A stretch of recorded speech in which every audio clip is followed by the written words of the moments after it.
commencer par remercier en fait, les organisateurs excusez-moi, de Couture 2023 donc, pour m'avoir invité.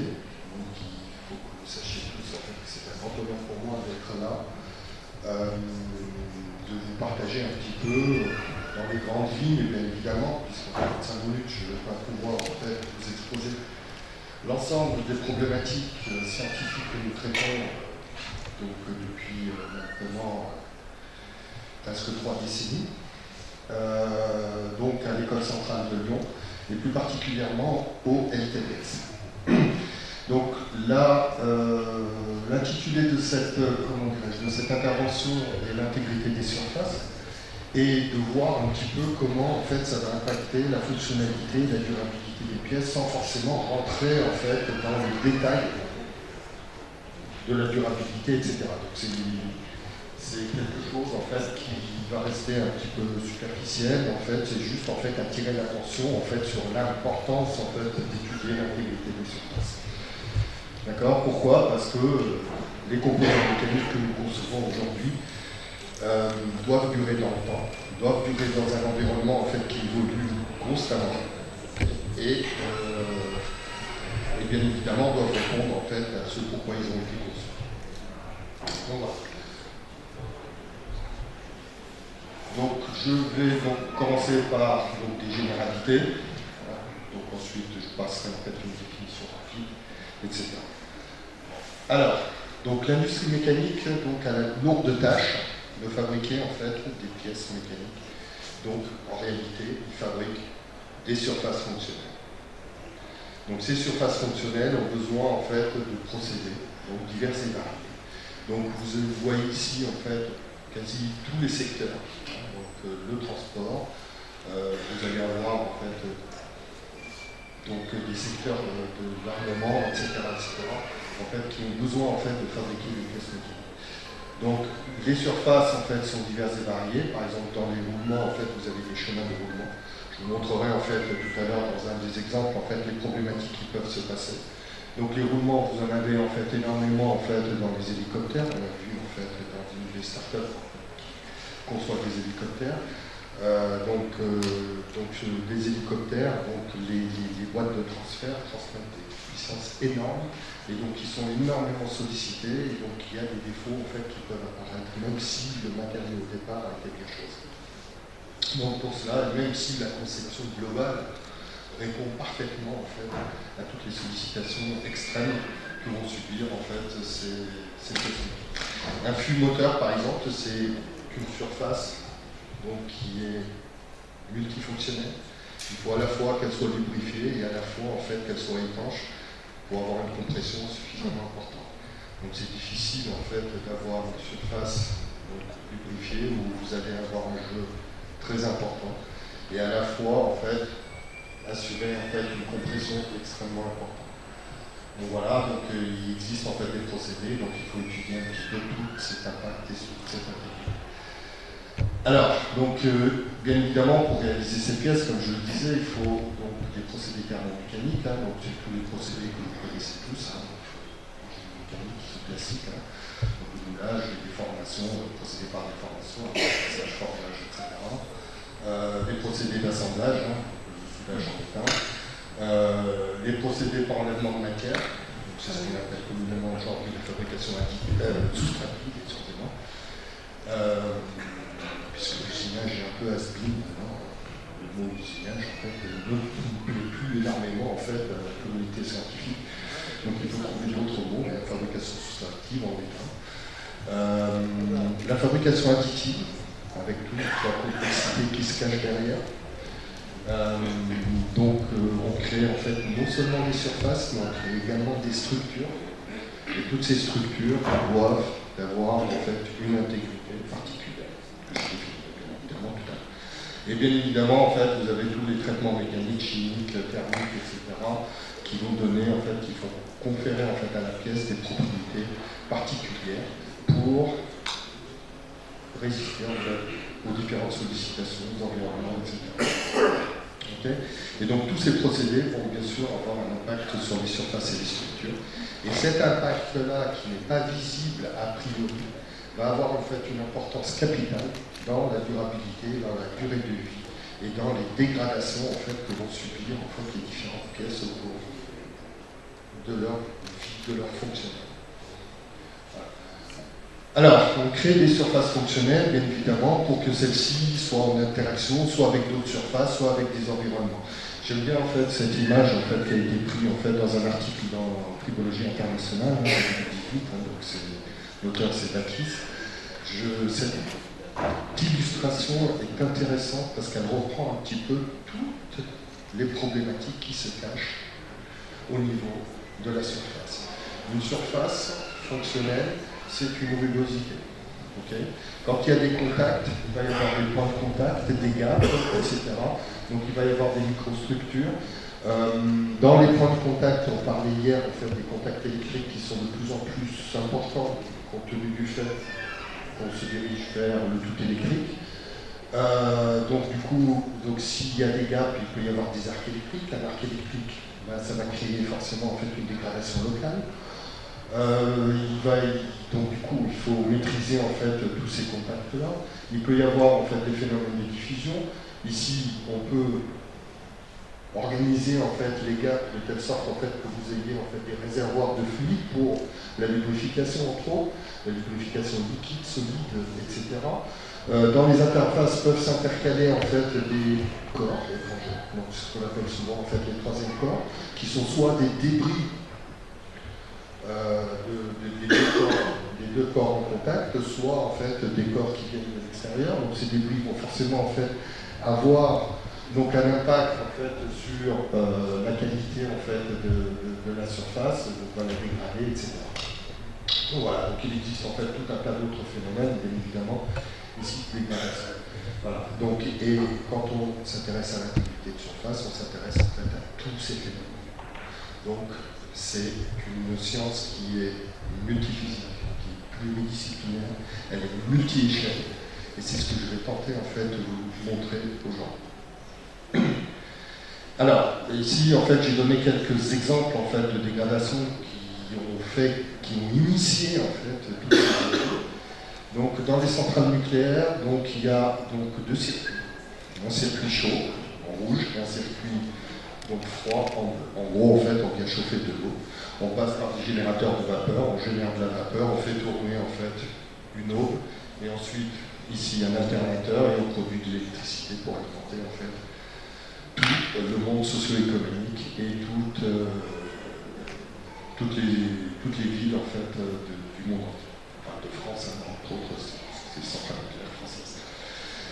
Et bien, il se trouve en fait que dans des zones en fait où on a le circuit chaud et froid, il y a des gradients thermiques et des gradients en fait mécaniques, hein, donc subis par les pièces, qui vont générer en fait un certain nombre de dégradations. Donc ce sont en fait des dégradations qui ont été observées, notamment en fait au niveau donc, du cœur nucléaire. Donc ici vous voyez en fait le crayon, hein, donc et vous avez en fait ici une fissuration qui se crée dans cette zone. Alors, on ne peut pas dire que c'est le choix du matériau qui n'a pas été bon. Le choix du matériau est bon. Il n'y a pas de problème de ce point de vue-là. La seule chose, en fait, c'est. Donc, du coup, on peut se poser la question hein, pourquoi ces dégradations. Donc, c'est en analysant en fait, le processus de fabrication qu'on voit en fait, un certain nombre de choses apparaître et qui sont à l'origine, probablement, en fait, de toutes ces dégradations. Donc, bien sûr, en fait, en analysant tout ceci, on capitalise du savoir. Donc, on va apprendre en fait un certain nombre de choses et l'objectif, en fait, c'est de mieux faire à l'étape suivante. Okay, d'intégrer tout cela, en fait, dans les futures conceptions et réalisations de systèmes mécaniques. Un deuxième secteur, en fait, deux autres secteurs hein, dans le transport, donc le ferroviaire, mais aussi en fait les hélicoptères. Donc on subissent en fait des dégradations, notamment au niveau des disques de frein, en fait par fatigue thermique. En fait, on a un réseau de fissures en fait qui se crée en surface. Et donc ce réseau de fissures, bien évidemment, il efface parce que si le disque casse, donc le système ne répond plus à ce pourquoi il a été conçu. Okay. Donc voilà. Donc dans les hélicoptères, en fait, c'est exactement la même chose. Hein. Donc, il y a un certain nombre en fait de roulements intégrés. Donc c'est-à-dire en chemins de roulement en fait, sont directement usinés sur l'arbre. Ça évite en fait des problèmes de positionnement, entre autres, des problèmes de vibration et des fissures. Alors c'est quelque chose qui était connu chez Airbus Hélicoptère, à Marignane, mais eux pensaient en fait que lorsque le problème n'était pas visible, n'était pas détectable avec leur moyen de mesure, c'est que la pièce était bonne. Or, il se trouve en fait que les pièces étaient bonnes au vu du critère en fait, de qualification qu'avait établi en fait, Airbus Hélicoptère, mais que derrière, en fait, lors de l'utilisation en fait, du matériel, eh ben, le processus continuait à se mettre en œuvre. Voilà. Donc ici, en fait, l'étude du faïençage a été quelque chose en fait, qui nous a occupé pendant plusieurs années, et on y a trouvé en fait quelques explications au niveau des process de fabrication. Alors, pourquoi s'intéresse-t-on à l'intégrité de surface? Donc, vous avez tous compris en fait que si on s'intéresse à l'intégrité de surface, c'est pour accroître en fait la durée de vie des pièces, donc mécaniques. Okay, donc c'est la durabilité.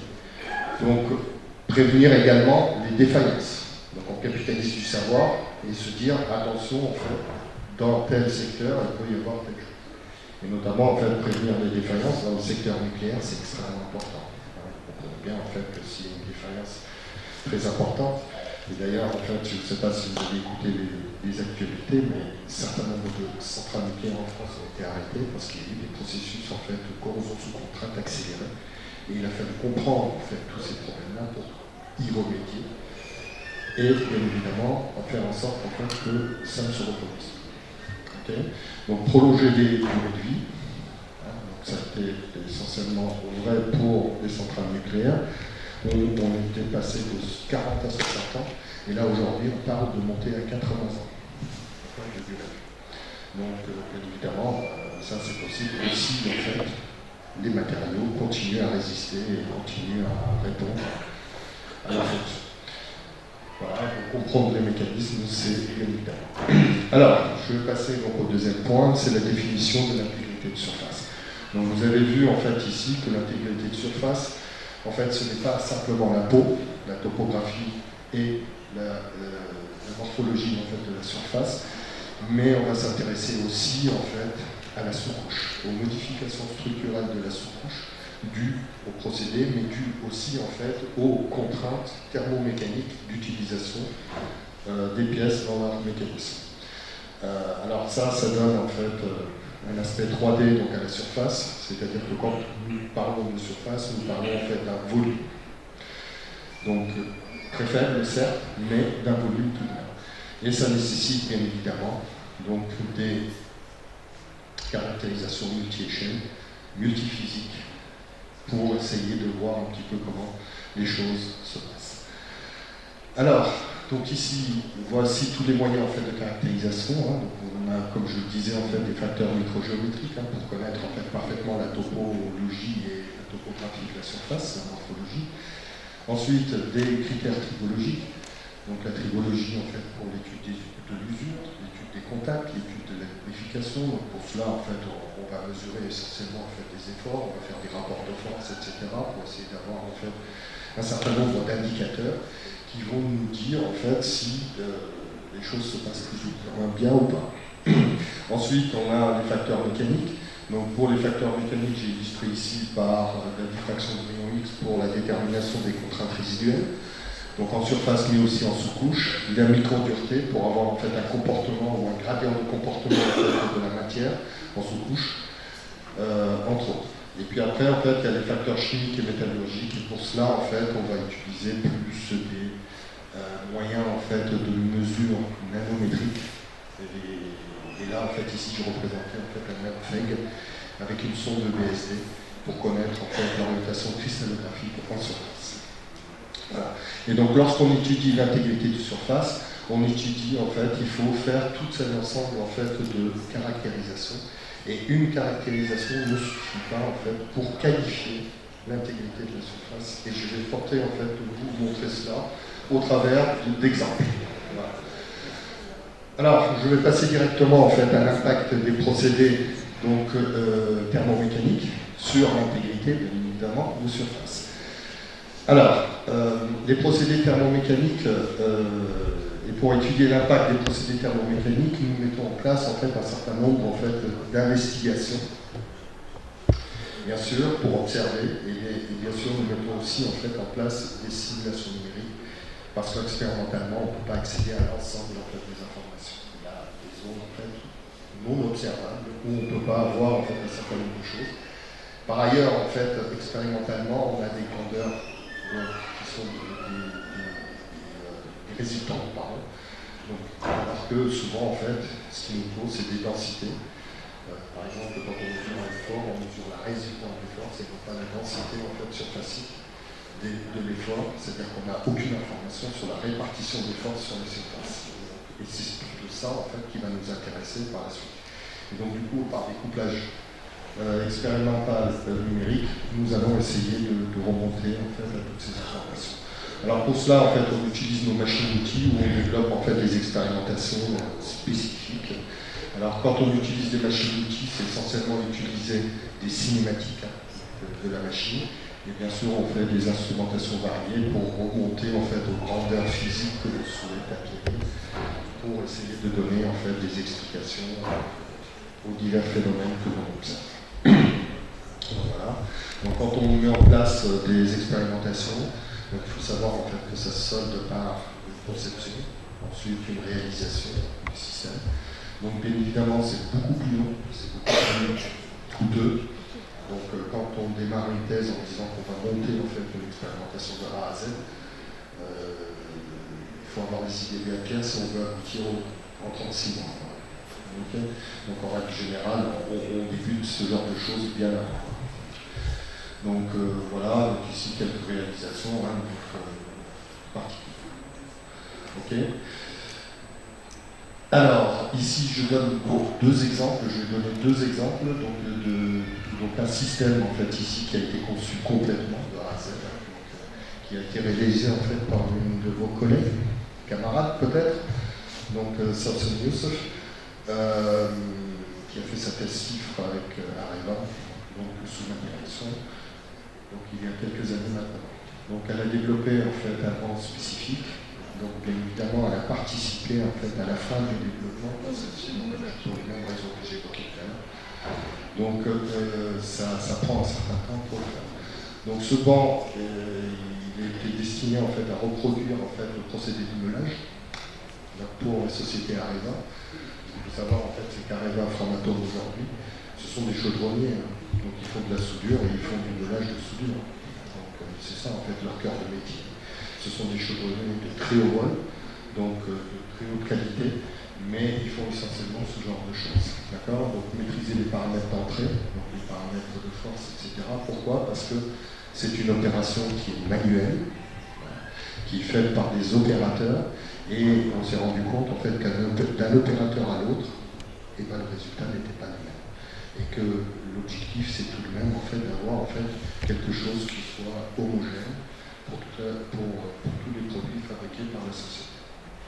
Donc voilà, donc les conditions, ça c'est pour les conditions de répétabilité, entre autres. Donc les mesures in situ assez classiques, hein, les efforts, les fréquences de rotation, les vitesses d'avance, voilà. Et puis bien sûr, en fait, ne pas oublier quand on fait de la conception en fait, de systèmes particuliers, c'est toute la sécurité qui se cache autour. Donc un disque abrasif, hein, s'il explose, ben, ça peut faire beaucoup de mal si vous êtes sur la trajectoire d'un morceau. Voilà. Donc autant faire en sorte en fait, que vous ayez en fait, des systèmes de protection. Très bien. Donc ça c'est un système en fait à force imposée. Donc la force est imposée par un système de poids, de contre-poids, etc.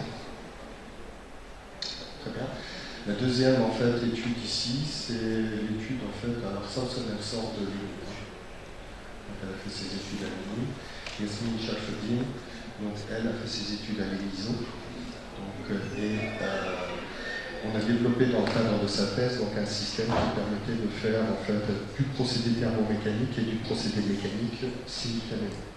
C'est-à-dire qu'on profite en fait, de l'apport d'énergie du procédé thermomécanique pour optimiser en fait le procédé mécanique qui va suivre derrière. Et pour cela, en fait, il faut faire tout ceci simultanément.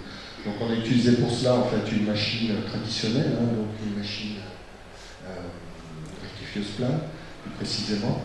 Alors le problème en fait des rectifieuses planes traditionnelles, c'est que ce qu'ils appellent en fait les à-coups, c'est-à-dire en fait les avances en fait donc transversales, sont de l'ordre du millimètre.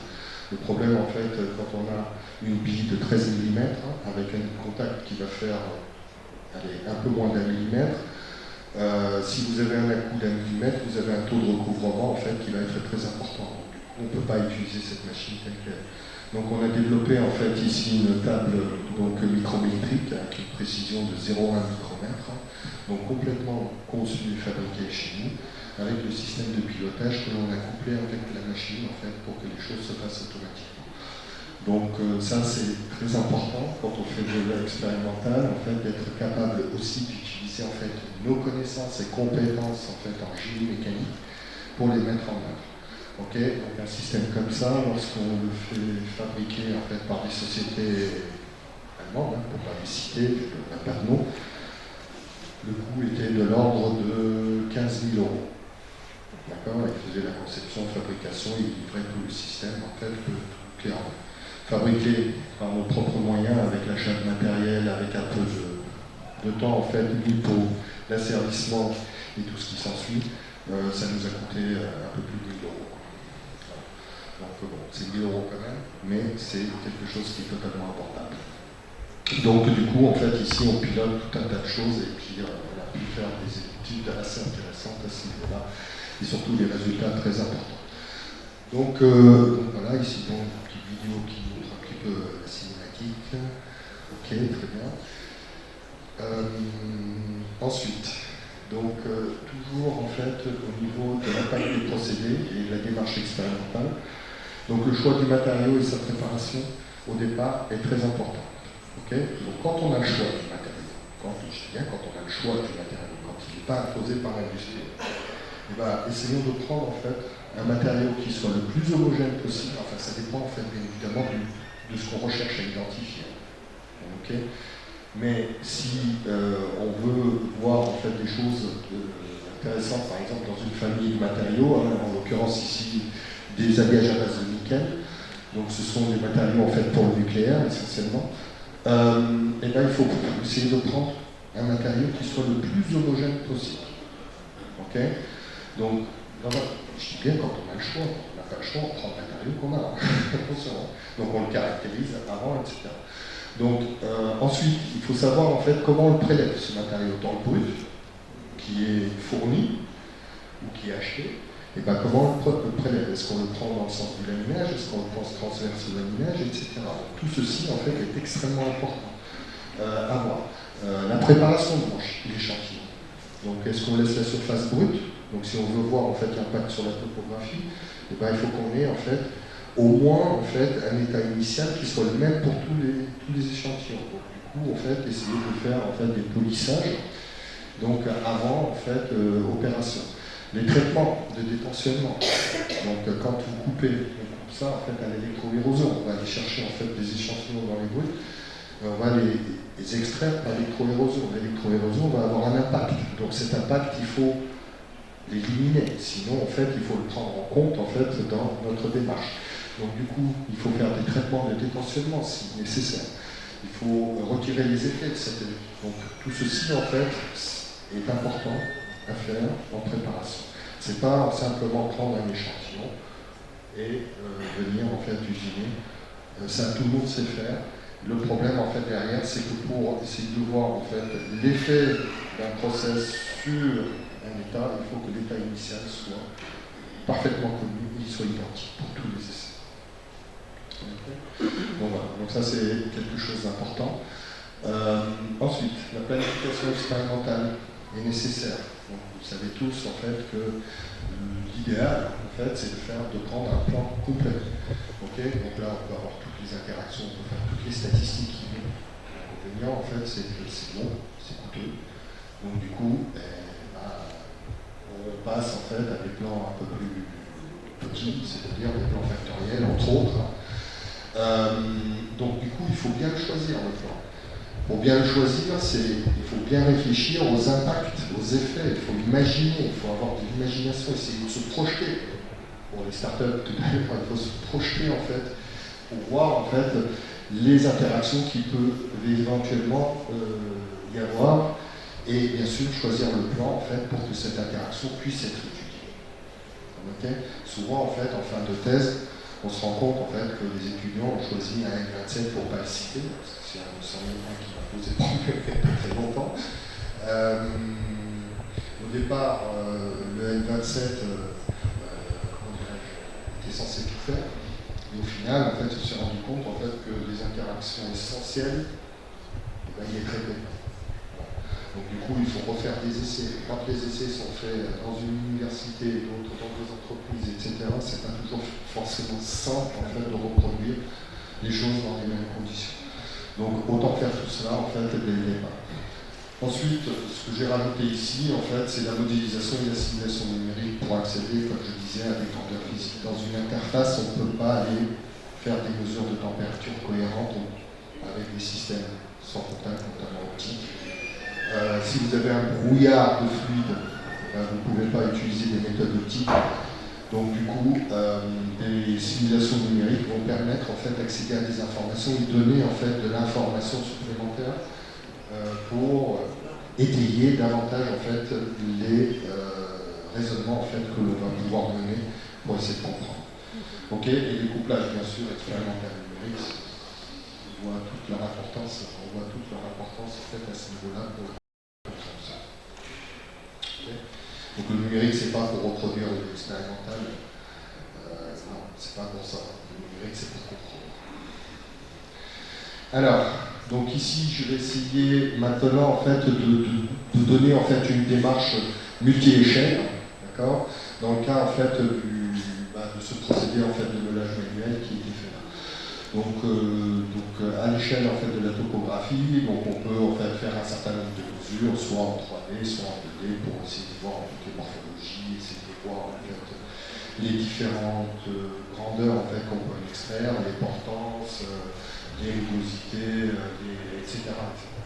D'accord. Et on relie bien évidemment tout ceci en fait à l'outil et à la topographie de l'outil pour essayer de voir en fait là s'il y a une relation direct en fait, entre ces choses. Bon, je ne veux pas m'étendre plus à ce niveau-là. Donc ici, par exemple, pour la rectification galtage, rectification galtage, et ben, c'est pareil. Donc on part d'une topo initiale et on regarde un petit peu en fonction en fait, des avances, en fonction en fait, des paramètres en fait, de rectification, de la célérité de la rectification. Et ben, on essaye de voir en fait, les surfaces finales qu'on peut avoir. Okay, donc il y a des choses en fait intéressantes qui se dessinent bien évidemment immédiatement, comme par exemple en fait des portances qui sont beaucoup plus importantes.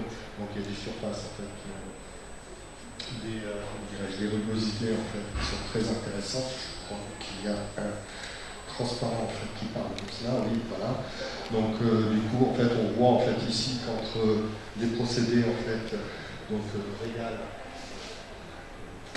pas très clair. Donc le procédé en fait de rectification tout seul, de galtage tout seul ou régal, et ben, on a en fait ici en fait des rugosités en fait qui chutent énormément. Quoi. Donc quels que soient en fait les paramètres. Donc du coup en fait il y a un gain évident au niveau en fait de la qualité en fait de la surface d'un point de vue microgéométrique. Okay. Donc alors, je passe donc à une autre échelle, donc à l'échelle micrométrique. Donc pour des surfaces meulées, hein, donc ici en fait je vais m'intéresser jusqu'à la fin de l'exposé en fait aux surfaces meulées, parce qu'il me reste un quart d'heure. Donc, pardon ? Un quart d'heure avec des discussions. Avec des questions ? Okay. Donc je vais aller plus vite. Donc ici, si on fait un gradient de dureté en fait en surface, donc on voit en fait ici qu'on a un durcissement structurel donc en extrême surface. Alors durcissement, pour beaucoup en fait, c'est intéressant parce que si la surface est plus dure, elle va résister en fait à la tribo, etc. Enfin à l'usure et tout ce qui s'ensuit. Attention, dès lors en fait, qu'on a en fait, un gradient de dureté, ça veut dire qu'on a un gradient de propriété mécanique. Donc si on a un gradient de propriété mécanique, c'est là où tous les problèmes commencent. Okay. Donc il vaut mieux en fait avoir une dureté importante et constante plutôt qu'un gradient en fait, qui peut en fait, avoir des conséquences très importantes. Et on voit ici en fait, que le meulage, en fait, qui n'est pas un meulage sévère, eh ben, on va affecter jusqu'à 100 microns en profondeur. Donc les contraintes résiduelles en fait, mesurées par diffraction bryonique, je passerai rapidement. Les gradients en fait, par électropolissage. Okay. Donc on enlève en fait une quantité de matière et on refait une mesure. Donc on voit en fait ici, lorsqu'on fait un gradient donc, de contrainte, on voit qu'en extrême surface, on a dépassé largement la limite d'élasticité du matériau. Okay. Donc là, tous les spécialistes vous diront c'est impossible. C'est impossible en fait d'avoir une contrainte résiduelle qui soit supérieure à la limite d'élasticité du matériau. Okay. Donc ici, les mesures ont été faites. Les barres d'outils, les barres d'erreur, pardon, elles ne se voient pas. Elles y sont là. Elles ne se voient pas tellement elles sont petites. Donc les mesures ont été refaites N fois. Okay. Donc on a regardé tous les facteurs de qualité, etc., etc. Donc la mesure est très bonne. Donc du coup, en fait, ici, on a essayé de comprendre en fait, ce qui se passe et vous allez voir en fait tout à l'heure. Donc c'est assez intéressant en fait d'étudier l'intégrité de surface parce que les réponses se trouvent en fait ailleurs. Ensuite, en fait, le pic de diffraction, on voit en fait entre le pic de diffraction sur la surface polie, c'est-à-dire le pic en bleu, et le pic en fait après le meulage, en fait, on voit que son intensité a diminué et sa largeur a augmenté. Donc ça, c'est signe en fait qu'il y a eu un très fort écoulissage. Okay. Très fort écoulissage, déjà on voit en fait qu'il y a une relation avec la dureté. Okay. Effectivement, lorsqu'on trace en fait le FWHM, c'est-à-dire la largeur du pic en fait à mi-hauteur, et ben, lorsqu'on trace le WHM, on voit que l'allure de la courbe ressemble très fortement en fait à l'allure de la courbe de dureté. Okay. Et quand on fait la corrélation entre les deux, on voit qu'on a un facteur de corrélation qui est quasiment égal. Donc il y a bien eu un écoulissage en fait, qui se traduit en fait, par un durcissement structurel en fait, de la surface. Donc très bien. Donc quand on passe en fait à une échelle nanométrique un peu plus importante, on voit en fait ici qu'il y a plusieurs zones. On a le matériau de base ici, donc qui est homogène, hein, donc avec des grains en fait d'une certaine taille, et on voit ici en fait qu'il s'est passé des choses. Il y a des choses qui se sont passées. Donc quand on utilise en fait une sonde de BSD, eh ben, on voit en fait que l'orientation cristallographique en fait varie et il y a trois zones en fait qui se dessinent. Okay. Mais surtout en fait, donc, on regarde un petit peu dans l'extrême surface, on voit en fait que les grains ont été complètement compressés. Donc il y a eu une fracturation, une nanostructuration en fait des grains. Donc ça se solde par quoi? Par une augmentation en fait des joints de grains. Donc une augmentation des joints de grains. Quand on augmente les joints de grains, il y a une susceptibilité de la surface avec le milieu extérieur qui va être accrue. Okay. Alors dans certaines entreprises, en fait, on va les nanostructurer par du microbillage par exemple pour optimiser en fait des procédés par exemple de nitruration parce que justement on augmente en fait les joints de grains et tout ce qui s'ensuit. Bon. Ici en fait, donc ça c'est pour le nucléaire, vous avez compris, quand vous êtes dans un milieu primaire, on n'aime pas ça. Okay. Donc on n'aime pas ce genre de choses. Mais bon, déjà en fait on comprend en fait, le durcissement, d'où provient le durcissement structurel. Donc il est lié en fait à cet écoulissage très important. Donc ici, bien évidemment, quand on voit ce genre de choses, ben, on se dit, ben, si on fait un traitement, qu'est-ce qui se passe? Et ben, si on fait un traitement thermique, en fait, ici en l'occurrence 610 degrés pendant 10 heures, et ben, on voit en fait que la contrainte résiduelle en fait, est passée en compression, en fait, en extraction. Enfin, c'est donc sur les 50 premiers microns, il y a des choses qui se sont passées. Alors comment ça se traduit? Et ben, on est allé voir en fait avec la mètre de BSD ce qui se tramait en fait dans cette extrême surface. Et on voit en fait ici en fait, qu'il y a une recristallisation statique en fait, qui s'opère en fait, et cette recristallisation statique en fait, est optimisée si la déformation plastique cumulée en fait, est très importante au départ. Okay. Donc comme on avait une très forte en fait, déformation, et ben, en faisant en fait, ce traitement, et ben, on a ici, alors il est partiel, hein, donc ça veut dire qu'il faut encore le faire dans le temps pour essayer d'avoir en fait, un matériau qui redevient parfaitement homogène. Alors, la simulation numérique, donc je pense que je vais passer sur ce point-là parce que c'est trop. Donc ici, notre démarche, en fait, c'est de modéliser en fait, l'action de l'outil sur la pièce par un chargement thermomécanique. Alors tout l'art en fait, de cette méthode, c'est de déterminer les chargements. Hein. Donc ici, j'en ai représenté quelques-uns. Hein. Donc ici, c'est un chargement en fait, pour le nolage d'oiseaux. Ici, c'est un chargement pour la réactif cylindrique, entre autres. Donc après, il y a un calage à faire, bien évidemment, qui se fait expérimental et numérique. Donc par des approches expérimentales et numériques. Donc ça, c'est important. Ensuite, on fait des simulations, et ce qui est important ici, dans les simulations, c'est qu'on va avoir en tout point une histoire thermique. Et c'est cette histoire thermique corrélée, en fait, au comportement du matériau et à la connaissance, en fait, intrinsèque au matériau, qu'on va essayer de comprendre, en fait, ce qui se passe dans la matière. D'accord ? Et expérimentalement, ça, c'est quasi impossible à obtenir. Okay ? Donc, bien évidemment, quand on regarde les simulations numériques, on voit qu'en extrême surface, il y a un comportement qui est différent. Et bien, ce comportement, il est différent. Pourquoi ? Et bien, parce qu'en extrême surface, cette nanostructuration se solde par un durcissement structurel. Et ce durcissement structurel, c'est un changement de comportement du matériau que l'on n'a pas pris en compte dans nos simulations. Et c'est pour ça que souvent, en fait, dans les calculs par abacus, etc., donc en surface, les résultats ne sont jamais bien bons. Après, on se couche, en fait, on arrive à fitter. Mais c'est parce qu'en extrême surface, il y a des changements de comportement qui ne sont pas pris en compte dans les calculs. Okay ? Voilà. Donc, pour conclure, ici, la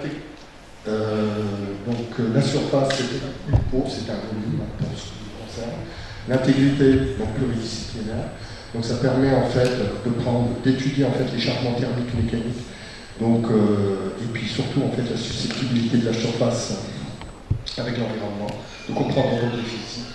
Donc c'est quelque chose en fait qui va permettre la conception des matériaux et de leur durabilité, bien évidemment, la mise en forme de la matière, la résistance à la corrosion, l'usure et tout ce qui s'ensuit.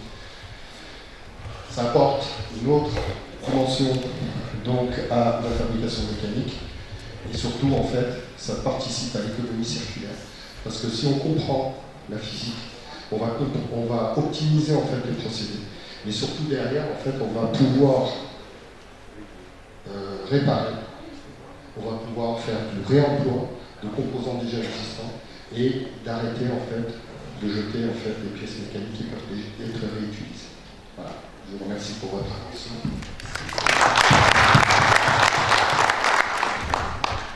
Merci bien, merci Hedi Hamdi. On passe aux questions. On a pratiquement 4 minutes pour questions.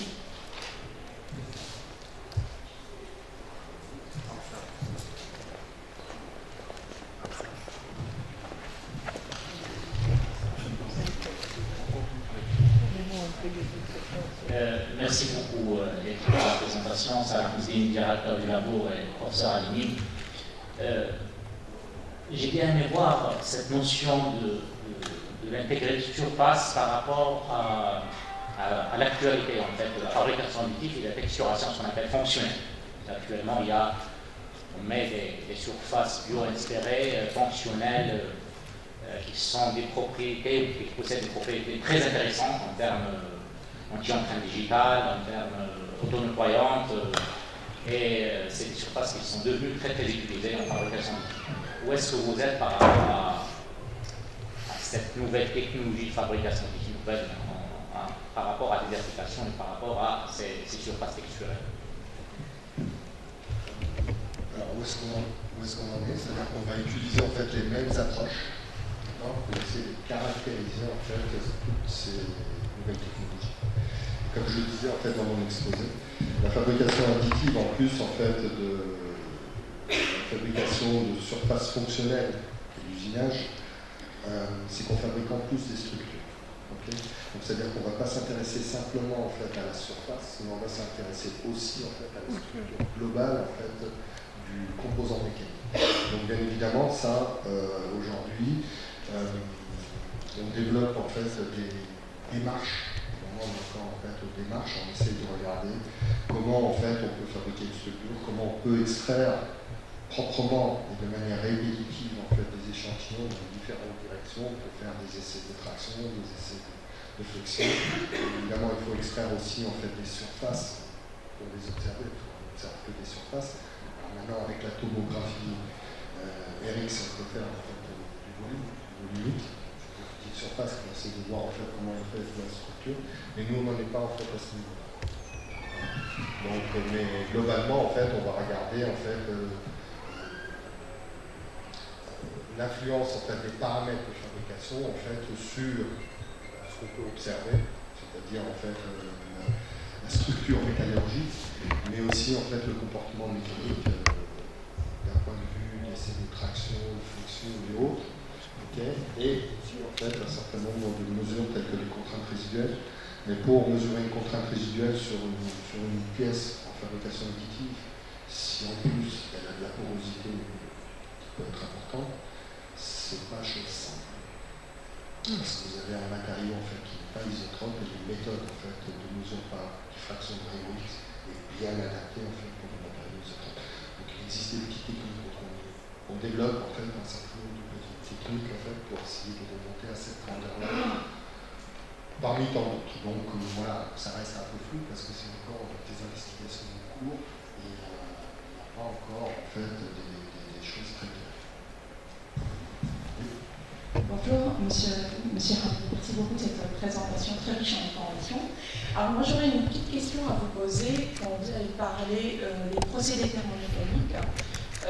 Donc lorsque l'on cherche surtout à caractériser par exemple une surface brute et qu'on est quand même un petit peu obligé de passer par des procédés d'écoute tels que l'électroérosion, du polissage, que ce soit chimique ou mécanique. Donc on sait déjà en amont qu'on va un peu modifier ce fameux état ou surface brute. Vous avez dit qu'on peut pallier à ça. Alors la question c'est de comment est-ce que justement on peut y remédier. Vous avez tout à fait raison. Vous avez tout à fait raison. Dès lors qu'on sollicite en fait par un procédé quelconque, donc les surfaces, on va forcément en fait changer la microstructure et changer en fait ne serait-ce que les distributions en fait, des facteurs tels que le concept résiduel entre autres. Alors pour passer outre ces choses-là, on fait du découpage par électroérosion. Donc c'est le procédé qui impacte le moins le moment en fait en termes de découpe qui permet de faire des pièces telles qu'on le souhaite et qui impacte le moins. Okay. Et derrière en fait on fait du polissage. Donc on enlève en fait toute la couche qu'on considère être affectée par ce procédé. Donc il n'y a pas d'autre manière de faire, mais vous avez raison, en fait, il faut prendre ces précautions. Et c'est pour cela en fait que je disais en fait une étude telle que celle-ci, c'est des semaines et des semaines en fait de caractérisation, de préparation, etc. Un cliché USD c'est 12 heures. Si on veut en fait quelque chose de de cette thèse, on en a fait des centaines. Donc des centaines à 12 heures, c'est 100 jours. Parce que les opérateurs sont pas là à 5 heures du matin pour changer et remplacer la pièce. Donc il faut en être conscient et effectivement en fait il y a beaucoup de préparation d'échantillons à faire pour la contrainte résiduelle, du polissage électrolytique.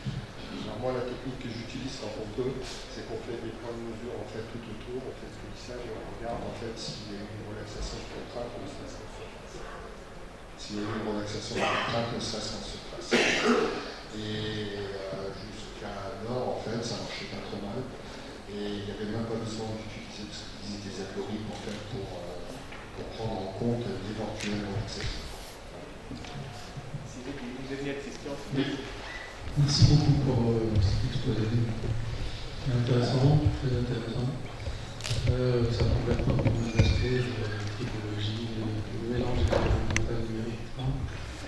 Je suis évidemment d'accord que l'interface, c'est pas surplastique. C'est des choses qui sont connues depuis longtemps. Donc, quand on a fait de la compliance, c'est parce qu'on était convaincu qu'il y avait quelque chose comme ça. À l'interface, il se passe beaucoup de choses. À telle enseigne qu'on peut se demander si on est en train de travailler avec les mêmes matériaux. Donc, c'est une première question. Comment les matériaux sont caractérisés, comment on caractérise les matériaux. Et quand on vient à l'interface, c'est quelque chose de nouveau et qui a un gradient de propriété on n'a pas les moyens d'aller, comme vous dites, en profondeur ou de prendre une sous-éprouvette de l'interface ergonomique. Voilà, donc est-ce que vous pouvez dire quelques mots là-dessus? Et puis ensuite, vous avez parlé de couplage numérique expérimental, ça m'intéresserait de vous écouter dire qu'est-ce que vous faites exactement. À notre niveau, gradure de propriété, donc on essaye de le déterminer en utilisant en fait les lois de Taylor, tout simplement, qui relient la dureté en fait à la limite d'élasticité. Donc ça c'est la première chose. J'étais responsable en fait du label Texize de Max, qui s'appelle Knowledge Design, et on a financé en fait une étude où on avait utilisé en fait des éprouvettes avec un fibre, c'était des éprouvettes très fines, qu'on vient écraser en fait dans un main, pour essayer de remonter en fait au comportement, de retrouver en fait la courbe en fait, du comportement du matériau local. Donc il y a des choses en fait qui se font à l'échelle nanométrique, mais ça demande en fait des investigations très importantes. Ça rejoint un peu la délicatesse d'aller chercher les contraintes. Oui, tout à fait. Alors, merci bien.